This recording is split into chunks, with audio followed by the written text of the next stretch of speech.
Are we ready? Well, thank you all for being here today. I'm honored to be here with my counterparts, the foreign ministers of Rwanda and the Democratic Republic of Congo, to witness the Declaration of Principles for Peace in the Eastern DRC. It's a declaration that establishes a fundamental understanding of regional governance, security, economic frameworks, and to end the fighting and allow the region to reach its full potential. The eastern part of the Democratic Republic has seen 30 years of conflict. Durable peace and long-lasting economic development is not going to be easy, but it is important. And having both of my counterparts here, the foreign ministers of these respective countries, demonstrates the beginning of a strong commitment to having the conversations that we need to have in order to reach a resolution. I'm proud to work for a president who's made peace, stable global peace, a priority of this administration. And today is evidence of that. He wants to see a peaceful resolution in many parts of the world, but he wants to see a peaceful resolution here, and we want to play a constructive, productive, and important and key role in ensuring that that can happen. And a durable peace in the Great Lakes region will open the door for greater U.S. and broader Western investment, which will bring about economic opportunities and prosperity. And it will also help advance President Trump's prosperity agenda for the world. It's as they call it, a win-win for everyone involved, for the United States, for the Democratic Republic of Congo, and for Rwanda. Our firms are good corporate citizens, American firms, and they'll bring good governance and ensure responsible, reliable supply chains for things like critical minerals that benefit regional governments and our partners and allies as well. This economic development, combined with durable peace, and I would say durable peace comes before economic development. It's impossible to do without the peace. It will also allow millions of displaced people to return to their homes, to safer communities, with new economic opportunities that have escaped generations. The African Union and regional economic communities in Africa have done incredible work, and we need to recognize that in bringing parties together and laying the foundation for these talks. Our government here is focused on energizing these efforts.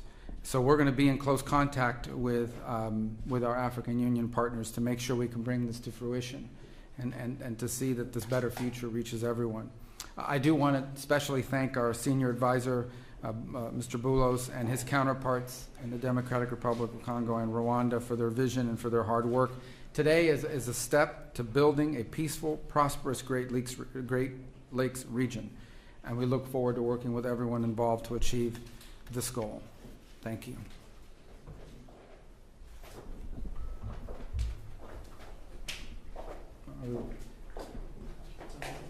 Perfect. Thank you. My apologies. I should have turned to No you. worries. My apologies. I was looking. That was. No worries. Thank you. Mr. Secretary of State, Honorable Senator Marco Rubio, His Excellency Mr. Olivier Nduhungirehe, Minister of Foreign Affairs of the Republic of Rwanda, Excellencies, distinguished guests, ladies and gentlemen, today marks not an end but a beginning, a necessary step towards peace taken with resolve and purpose. This moment carries particular weight for the Democratic Republic of the Congo. In Goma, in Bukavu, and beyond, the reality of displacement, insecurity, and hardship continues. For us, the urgency of this initiative is not theoretical, it is human. We signed this Declaration of Principles not as a symbolic gesture, but as a political commitment, a reaffirmation of principles enshrined in international law, and most recently echoed in the UN Security Council Resolution 2773, a resolution calling for the immediate, unconditional, and verifiable withdrawal of all foreign troops from sovereign territory of the DRC. We are clear in the Great Lakes region, peace must come first, followed by the rebuilding of trust, and then, only when conditions are right, the careful reopening of a path to meaningful bilateral cooperation. Too many past efforts have failed because sequencing was ignored and accountability postponed. Peace and development cannot rely only on good intentions. They must be built on responsibility, clear commitments, measurable timelines, and consequences for non-compliance.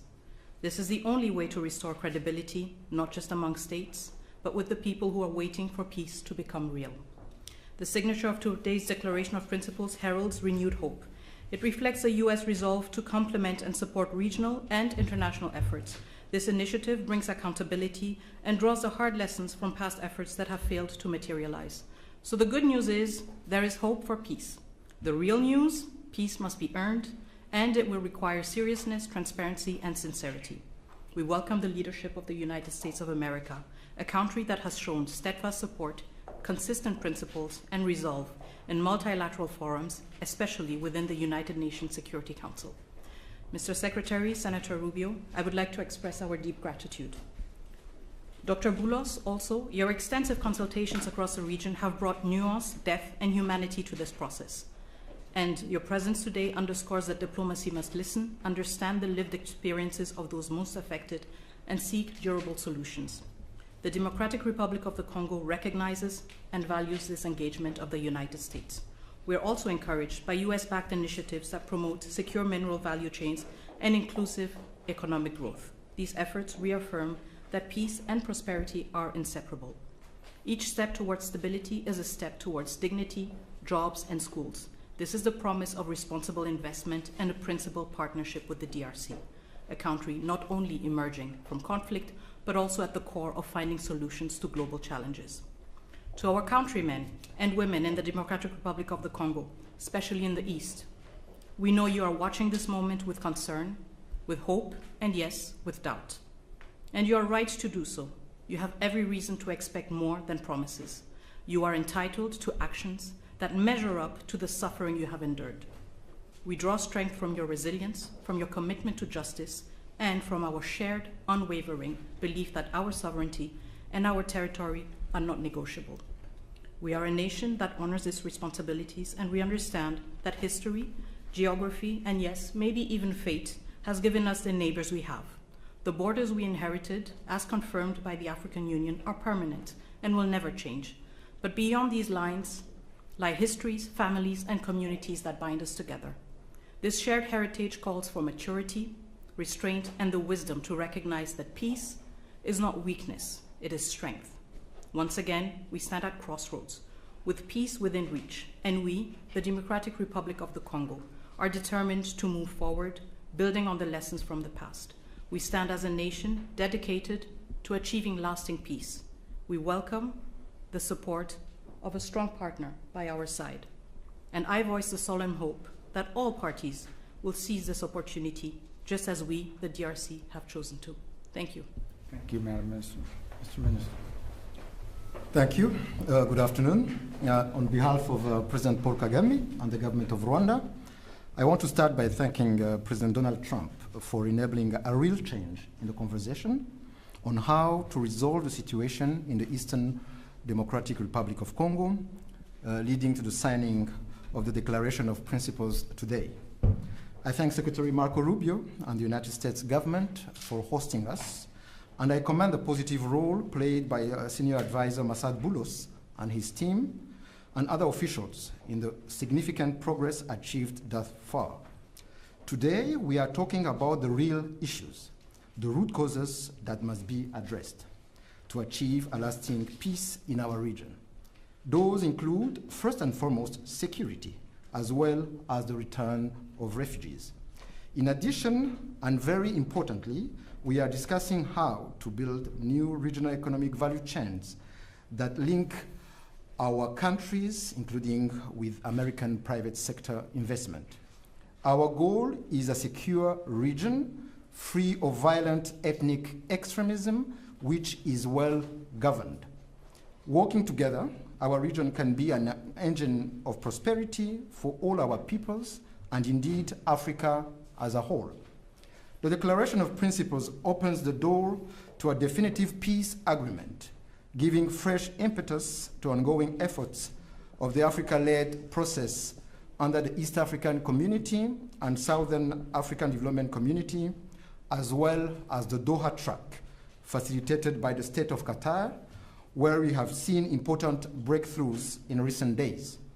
Our common aim is to conclude a comprehensive peace agreement as soon as possible. But there are no shortcuts or quick fixes, and we have to do the hard work to get it done right, once and for all.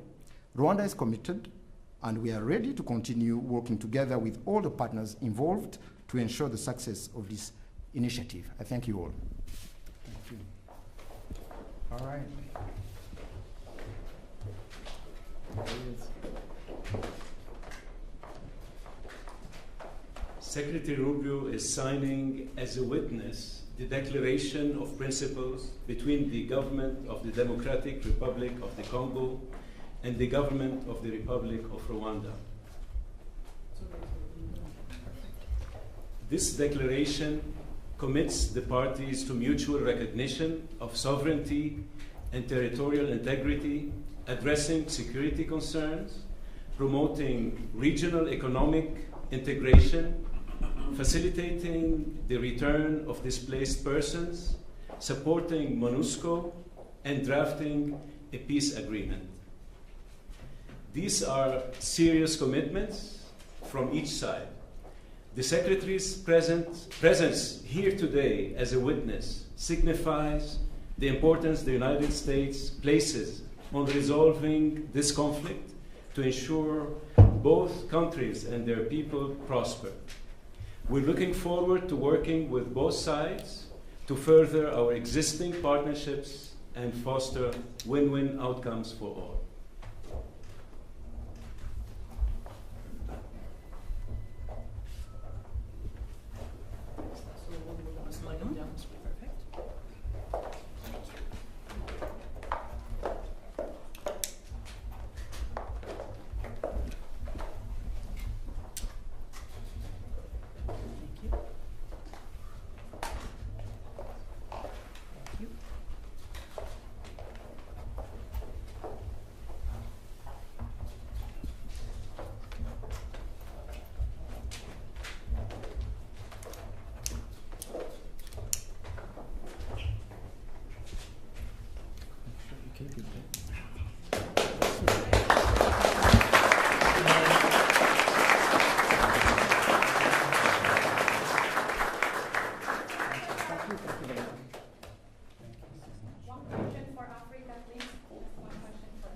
This concludes the ceremony. Thank you. For your excellencies, please, Mr. Secretary.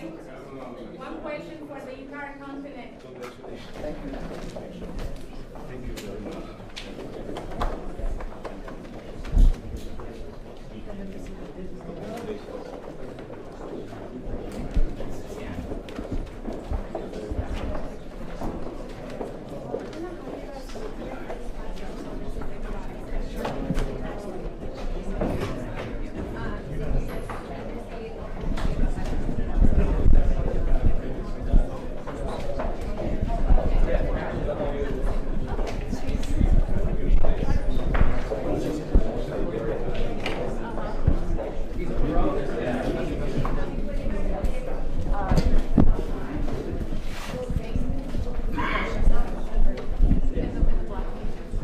Ariel.